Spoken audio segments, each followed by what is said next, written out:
প্রিয় ভিউয়ার্স, তুরস্কের ইস্তাম্বুল ভ্রমণের মূল যে আকর্ষণ বসফরাস প্রণালী ভ্রমণ। সারা পৃথিবীর ভ্রমণ পিপাসুদের জন্য অত্যন্ত আকর্ষণীয় স্থান এই বসফরাস প্রণালী। কারণ একমাত্র বসফরাস প্রণালী ভ্রমণ করলেই দুই মহাদেশ একসঙ্গে দেখা যাবে। এই বসফরাস প্রণালীর এক পাশে এশিয়া মহাদেশ, অন্য পাশে ইউরোপ মহাদেশ। অর্থাৎ তুরস্কের ইস্তাম্বুল শহরকে দুই ভাগ করছে এই বসফরাস প্রণালী ধরে। এবং এই শহরেই একটি মাত্র শহর পৃথিবীতে যেখানে ইউরোপ এবং এশিয়া একসঙ্গে দুই মহাদেশ। ইস্তাম্বুল শহর ঘোরা মানে এশিয়া ঘোরা এবং ইউরোপ ঘোরা, দুই মহাদেশ একসঙ্গে যদি কেউ ঘুরতে চান অবশ্যই ইস্তাম্বুল ঘুরতে হবে। এবং দুই মহাদেশ যদি কেউ একসঙ্গে দেখতে চান তাহলে অবশ্যই বসফরাস প্রণালী ঘুরতে হবে। সেই যে আগ্রহ, সেই যে একটা ইচ্ছা, সারা পৃথিবীর ভ্রমণ পিপাসুদের একটা সুপ্ত কামনা, দুই মহাদেশ একসঙ্গে দেখব, কি আকর্ষণীয়, কি যে একটা উৎফুল্ল, সেই উৎফুল্ল নিয়ে সেই উদ্দীপনায় বসফরাস প্রণালী ভ্রমণের উদ্দেশ্যে যথানিয়মে আমি এই ডেকের জাহাজের টিকিট কেটে উঠে পড়ি। এই জাহাজে মূলত ডেকেই সবাই ভ্রমণ করতে পছন্দ করে। আপনি চাইলে নিচেও যাইতে পারেন, নিচে এসি দেওয়া আছে, এবং যাদের বাতাসের সমস্যা এবং অন্যান্য সমস্যা আছে তারা সাধারণত নিচে যায়। আর ডেক থেকে সবকিছু খোলামেলা দেখা যায়। দেখেন এখানে মূলত এই যে সমস্ত জাহাজগুলি এখান থেকে ছাড়ে। যে তুরস্কের যদিও মসজিদের প্রধান, সে সুলতানি আমলের সব মসজিদ, এখানে পুরনো মসজিদ এখনো রয়ে গেছে, সেগুলি দেখা যাচ্ছে, দেখতে পাচ্ছেন। এটা হচ্ছে গালাতা ব্রিজ, গালাতা নদীর উপর। কারণ বসফরাস প্রণালী ঘোরার জন্য যে জায়গাতে লঞ্চ ছাড়ে সেটা বা স্টিমার ছাড়ে সেটা হচ্ছে গালাতা নদী থেকেই ছাড়ে। এই যে আমার মতো আরো অনেক টুরিস্টরা উঠছে, মহিলারা উঠছে, পুরুষরা উঠছে।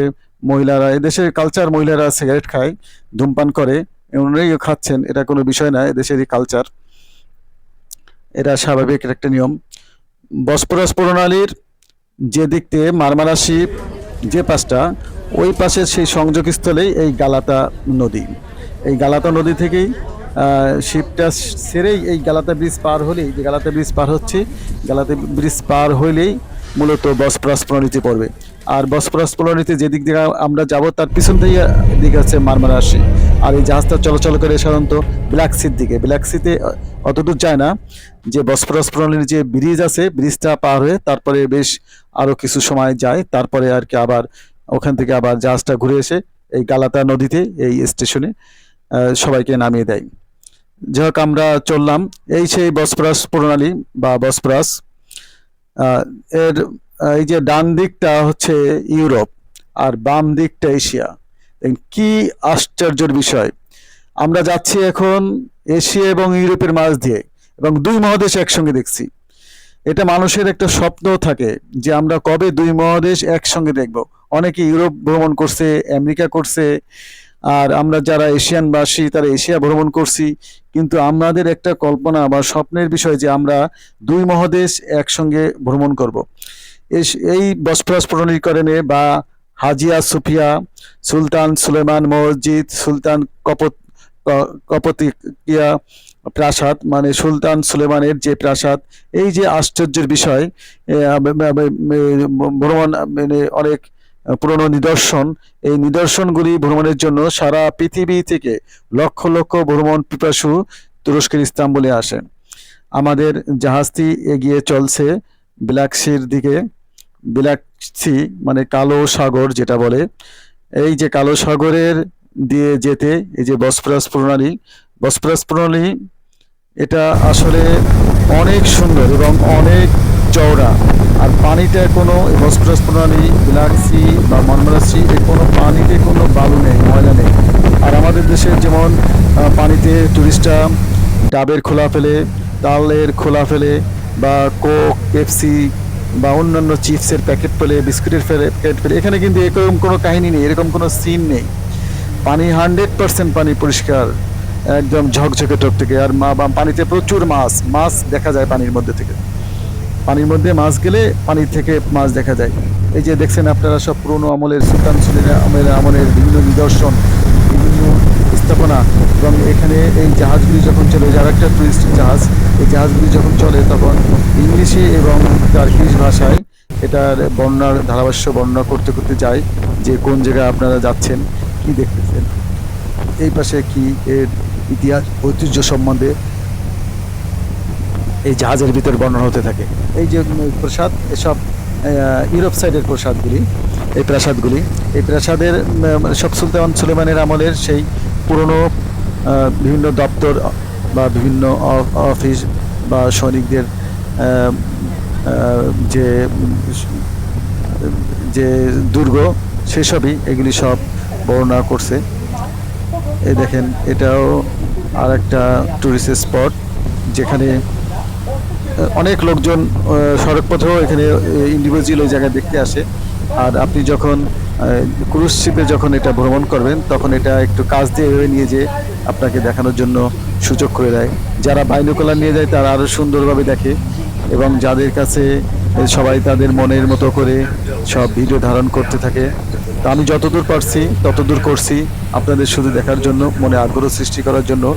যারা ভ্রমণ পিপাসু আছেন এবং যারা তুরস্ক ভ্রমণ করতে চান, তারা অবশ্যই বসফরাস ভ্রমণ করবেন। আমরা দেখতে দেখতে চলে এসেছি এই যে বসফরাস যে প্রণালীর উপর দিয়ে যে ব্রিজটা, মূলত এই ব্রিজটা এই পাশ থেকে ওই পাশে চলে গেছে, মানে এশিয়া থেকে ইউরোপ চলে গেছে। হ্যাঁ, এই যে এশিয়া থেকে এই যে ইউরোপে যাচ্ছে ব্রিজটা, এই যে চলে গেল, অনেক বড় ব্রিজ, কয়েক কিলোমিটার লম্বা, এই যে ইউরোপে চলে গেল। 100 2 মহাদেশ। আর একটা ব্রিজ আছে সামনে, যদিও আবার আমরা যেখান থেকে এই শিপে উঠছি তার পিছন দিক থেকে, অর্থাৎ মারমারাশি মানে কাছে দিয়ে মোহনা থেকে মাটির নিচ দিয়ে টানেলও চলে গেছে, সেই টানেলও চলে যাওয়া যায় এই এই এশিয়া থেকে ইউরোপ বা ইউরোপ থেকে এশিয়া। দেখেন বড় বড় জাহাজ বিভিন্ন ধরনের, যেহেতু এই নদীতে বা এই প্রণালীতে কোনো বালু নেই, কোনো চর নেই, পুরোটাই একদম স্বচ্ছ পরিষ্কার। গভীরতা সবসময় একই রকম থাকে, এর কোনো পরিবর্তন নেই। যে আমাদের দেশে যেমন নদী বা সাগরের আজকে এখানে আছে, কালকে তল শুকায় গেছে, চর পড়ে গেছে, এখানে এরকম কোনো কাহিনী নেই। এটা হচ্ছে তুরস্কের পতাকা, যেহেতু এরা দেশকে খুব ভালোবাসে, তাই সর্বক্ষেত্রে তাদের পতাকা উঠতে দেখা যায় সব জায়গায়। এটা ক্রুজ শিপটা কী হয়েছে, এদের পতাকা ঠিক এদের কাছেই আছে, পতাকা উড়ে সুন্দর লাল পতাকা, চাঁদ এবং তারা, সাদা রঙের চাঁদ তারা আছে। বসফরাস প্রণালীর যখন জাহাজ চলে, তখন তো পরিষ্কার পানিতে সুন্দর জাহাজের যে পানির যে বুদবুদি একদম পরিষ্কার। এই যে আপনারা দেখছেন আর একটি জাহাজ আমাদের পাশ দিয়ে চলে যাচ্ছে।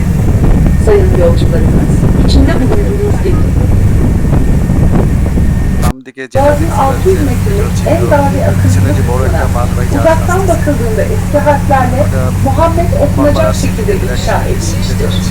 Mısır'ın 3 büyük kulesi dünyanın en büyük kale burçlarına sahiptir. Mısır'ın projesi Mimar Büyük bir ağ tarafından çizilmiş. Kalenin duvarlarının uzunluğu kuzeyden güneye 150 metre, doğudan batıya ise 125 metredir. Kalede 3 büyük burç ile çeşitli büyüklükte 13 burç vardır. Kalenin hendeği yoktur ve burçlar her birinin başlı başına savunmayı başaracak şekilde yapılmıştır. Surların kalınlığı batı tarafında 5 metre, güneyde ise 3 metredir. Dağ kapısı, Dizler kapısı, Hisarpeçe kapısı ve Sel kapısı olmak üzere 4 ana ve mezarlık kapısı adlı bir tarihi kapısı vardır. Bir tıkalı, 2 su mecrası, 2'si kaybolmuş 3 çeşmesi vardır. Camiden günümüze yalnızca yıkık minaresi kalmıştır. 1950'li yıllarda yapılan onarımları takiben müzeye çevrilmiştir. Rumeli Fortress. It was built by Fatih Sultan Mehmet in 1452 before the siege, in order to prevent aid and reinforcements that could come from the Black Sea during the siege of Istanbul. Opposite to the Anatolian fortress, it was built the narrowest and driest part of the Bosphorus. If you look at this region far away, You can be read metallic with the old letters. The three great towers of the fortress have the world's largest fortress sign. The project of Rumeli Fortress was drawn by Mimar Muslim Yedinaga. The length of the castle walls completed within 4 months. Wall lengths are 250 meters from north to south, 125 meters from east to west. In this fortress, there are 3 big bastions and 13 bastions of various sizes. The castle has no hunches, and the signs are made so that each one can defend itself. The thickness of the walls is 5 meters on the west side and 3 meters on the south. There are 4 main and great doors.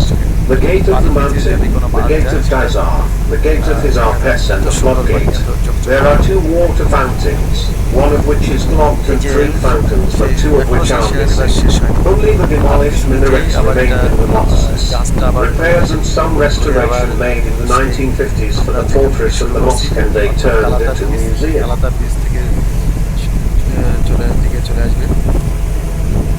জাহাজটি already ঘুরে গেছে জাহাজ ভর্তি কিন্তু অনেক লোক এবং সবাই ম্যাক্সিমাম পাখিরা পর্যটক দেখলে জাহাজে আগিয়ে আসে। এই যে কাংচিল, আমরা যেটাকে কাংচিল বলি, এটা সেই পাখি, ঝাঁকে ঝাঁকে কাংচিল। এই ভদ্রলোক পাখিদের জন্য খাবার নিয়ে আসছে, কারণ উনি হয়তো আগে এই বসফরাস প্রণালী ভ্রমণ করছে, উনি জানে, তাই হাতে খাবার রাখছে যাতে পাখিরা খাবার দেখে খাবারের জন্য চলে আসবে। দেখেন এই ভদ্রলোকের চারিপাশ দিয়ে সব পাখিরা ঘোরাঘুরি করছে কাঁদছে। দেখেন ওই যে একটা সুন্দর লাল টকটকা মালবাহী জাহাজ, অনেক কন্টেনার বোঝাই করা এই জাহাজের ভিতরে, এক দেশ থেকে আরেক দেশে নিয়ে যাচ্ছে, এক বন্দর থেকে আরেক বন্দর। এই মারমারা সি থেকে ব্ল্যাক সির দিকে যাচ্ছে। হ্যাঁ, এটা বসফরাস প্রণালী ব্যবহার করে এরা। এই পথে যেতে হলে এই প্রণালী ব্যবহার করলে খুব তাড়াতাড়ি হয়। দেখেন পাখি কিন্তু এই আমাদের পিছ ছাড়ছে না, পাখি আছে, অর্থাৎ গাংচিলগুলি ঝাঁকে ঝাঁকে গাংচিল, শত শত গাংচিল Fatih Sultan Mehmet Köprüsü. Yapımına 29 Mayıs 1900'de başlanmış olup 3 Temmuz 1988'de trafiğe açılmıştır. Köprünün toplam uzunluğu 1510 metre, genişliği 39.4 metre, denizden yüksekliği ise 64 metredir. Köprünün projesinin temel özelliği taşıyıcı kule temellerinin boğazın 2 yakasındaki yamaçlara oturması, kulelerin tabliye mesnet yüzeyinden başlaması. Istanbul tour করে, ইতিহাস ঐতিহ্যের কারণে Istanbul বিখ্যাত। এই দেখেন kayaking করছে নদীতে, এই গালাতা নদীতে কাইকিং করছে।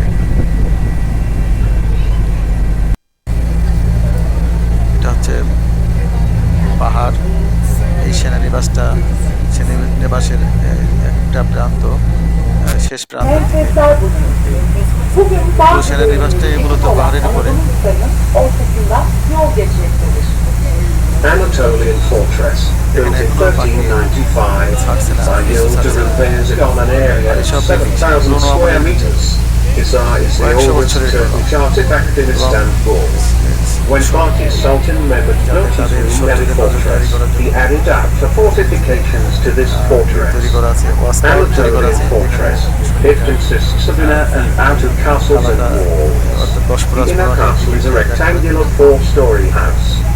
The city walls combine the northeast and northwest corners of the outer fortress.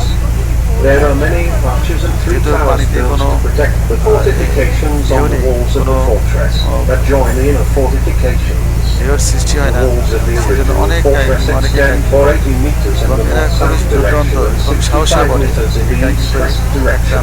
The thickness of the walls is 2.5 meters. The outer walls have orifices where the cannons are placed. The road passes through the middle of Anatolian fortress, which has destroyed some parts today. এই পাশে আসলেই, এই বসফরাসের এই পাশে আসলেই ইউরোপে চলে আসলো, অর্থাৎ এশিয়া থেকে কাইকিং করে ইউরোপে চলে আসলো। এটা খুবই সহজ।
Casa, built by Sultan Abdülmecit and completed in 1856.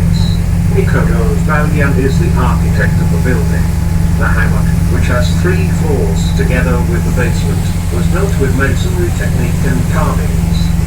Traditional Turkic house-type reflecting structure was generally used for rest and hunting purposes, not around high walls.